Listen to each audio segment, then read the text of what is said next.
we're gonna be rich off content this year. After all, content is king and cash is queen, right? Like, think about it. All you need is your phone, stable internet connection, social media account, and you'll be on your way to making millions. Like, in that brand deal bag, you're gonna be $1 million influencer. And that could not be further from the truth. Like, if you are an aspiring creator, influencer, or you even dabble in the space, then you know how far-fetched that is. Hi, I'm Chelsea K. Wright, and I create content about social commentary, finance, and feminism. In this video, I'm going to try to answer the question, is being an influencer financially feasible in the 2020s in our current state? Here's how I've broken up the videos, and the timestamps are below. Let's get right into it. So, I wouldn't describe myself as being chronically online, but I do keep up to date. And I have been seeing a lot of videos lately, both on TikTok and on YouTube, about influencers, content creators, people in the creative field returning to their regular 9-to-5s. I've seen a lot go into real estate,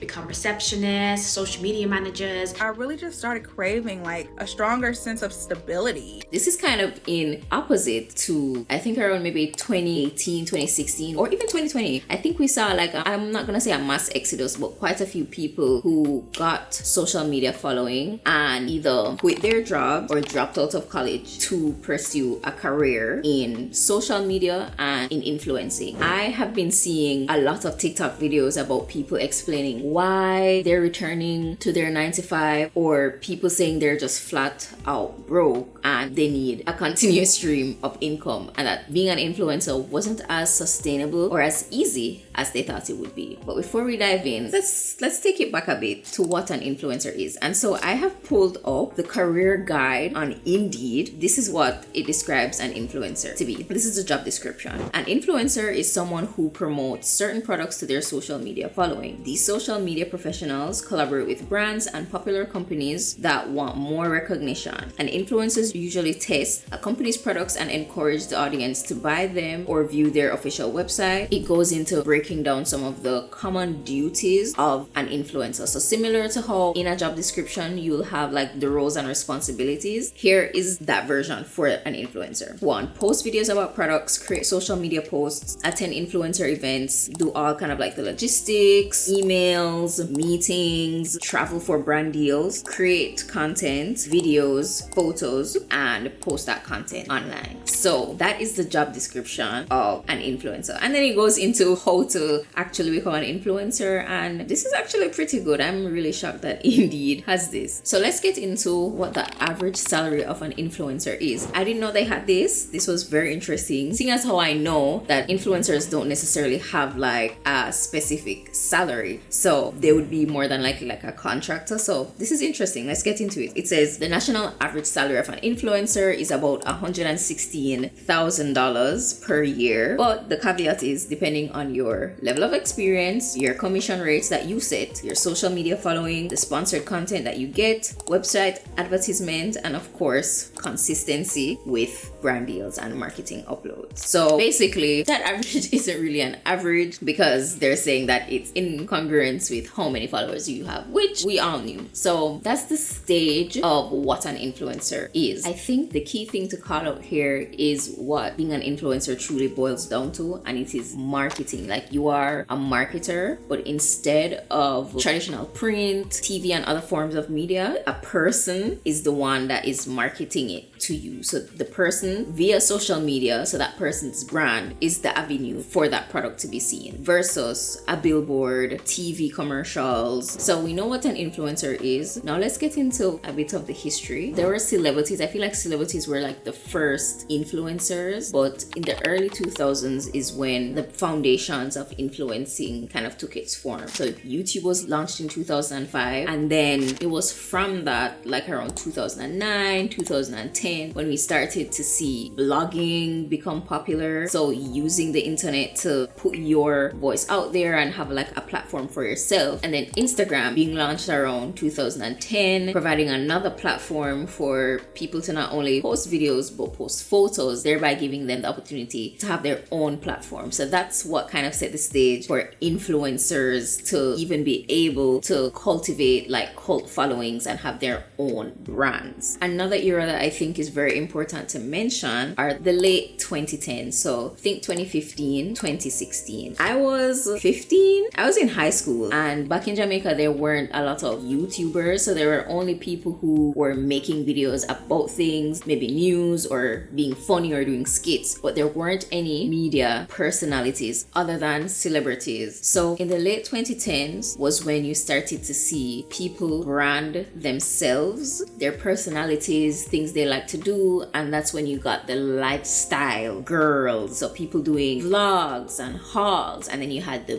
beauty and makeup girls, so people doing tutorials and teaching people how to do makeup. And because those industries were so big, like the beauty industry alone is over $500 billion in value, so there's a lot of money to be made, one, on the part of the companies, but also the influencers who are providing this new way of marketing that was new, organic, and untapped. It was an untapped territory that they could use to set the stage. So that is where, like, I think modern influencer culture came from. And so we're seeing like the OGs. When people refer to the OGs of the influencing world, it's usually like Jackie Aina. She's been on YouTube making makeup videos. She was in the makeup era. And so I think the influencers of today kind of look to that, because that is like the gold standard of influencing, believe it or not, because those are the influencers of that day, that era, were the ones that became the rich, the wealthy influencers off of just influencing, meaning getting brand deals, going on brand trips, getting sponsorships, doing sponsored content. But the real question is that sustainable with how many influencers there are today and how accessible it is to become an influencer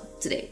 So now let's get into how to make it make financial sense. How are we going to get our return on our investment? Well, I think a lot of influencers have been doing this really well in the modern age, and this is the foundation of everything I'm going to talk about, and it is to, drumroll please, diversify. Exactly. You want to develop multiple different streams of income that are tied to, or not tied to, but fueled from your social media following, your clout, your audience, or things that are in alignment with that. So for example, some influencers might have digital products or physical products that are related to their brand. So this is how you'll have, for example, I love Jackie Aina. Jackie Aina has her Forever Mood candles because she exudes luxury living. Black girl luxury is a part of her brand. Huda Beauty, she came up doing makeup on YouTube. She has her makeup brand. I found out about her through her makeup brand. So influencers that have been super successful have used their platforms not as the end all be all, but the springboard for a successful career in what they've created their content about. Number two, I honestly don't think the process of consistently creating content that is super profitable is sustainable. One, because it takes a lot of time, and if you're not putting in that time, someone is putting in that time, which more than likely means it's gonna take a lot more resources, whether that mean man hours, money, and equipment to continuously produce such high quality content. What I've also seen influencers do is have seasons, whether they publicly announce it or not. They'll have seasons where they're posting a lot on one platform, YouTube, then switch to TikTok, then they take a break. That's what I've been seeing working. So it's not a constant push all the time. You're not going full throttle all the time, and they can afford to do this. Why? Say it with me, kids, because they have diversified their streams of income. So they're not only relying on brand deals, brand partnerships, or YouTube AdSense to fund their lifestyle, but they're depending on maybe a business, an alternative brand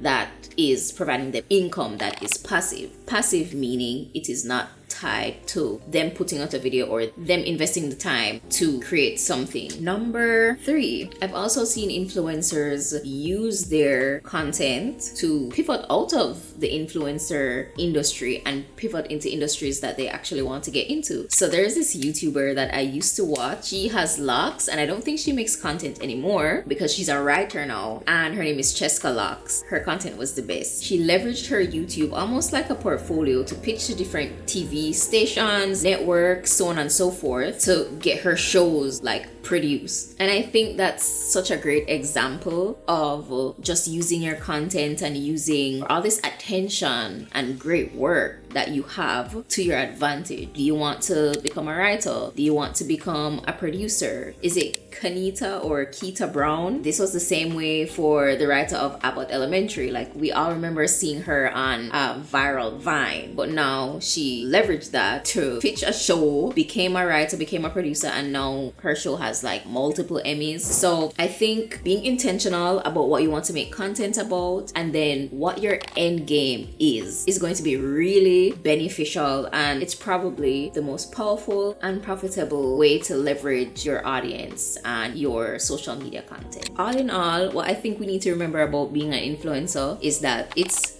a job, it's a career, and it's going to take work. For those of us who still are going to chart down that path though, what I think we need to consider doing is starting with the end in mind. So what is our end game going to be? Are we going to pursue mastery and create content about things we truly are passionate about and enjoy doing? Or are we going to create content to sell somebody's lip gloss, water bottle, somebody's product, somebody's dream, while not fueling our own? Maybe being an influencer isn't the answer or the key to building sustainable wealth, but maybe being a content creator is. That way we can have diversified streams, take the breaks that we need to when we need to take them, but also create content that we're truly passionate about. Food for thought. If you've liked this video, I'm sure you'll enjoy these listed here. And until next time, with love from Chels.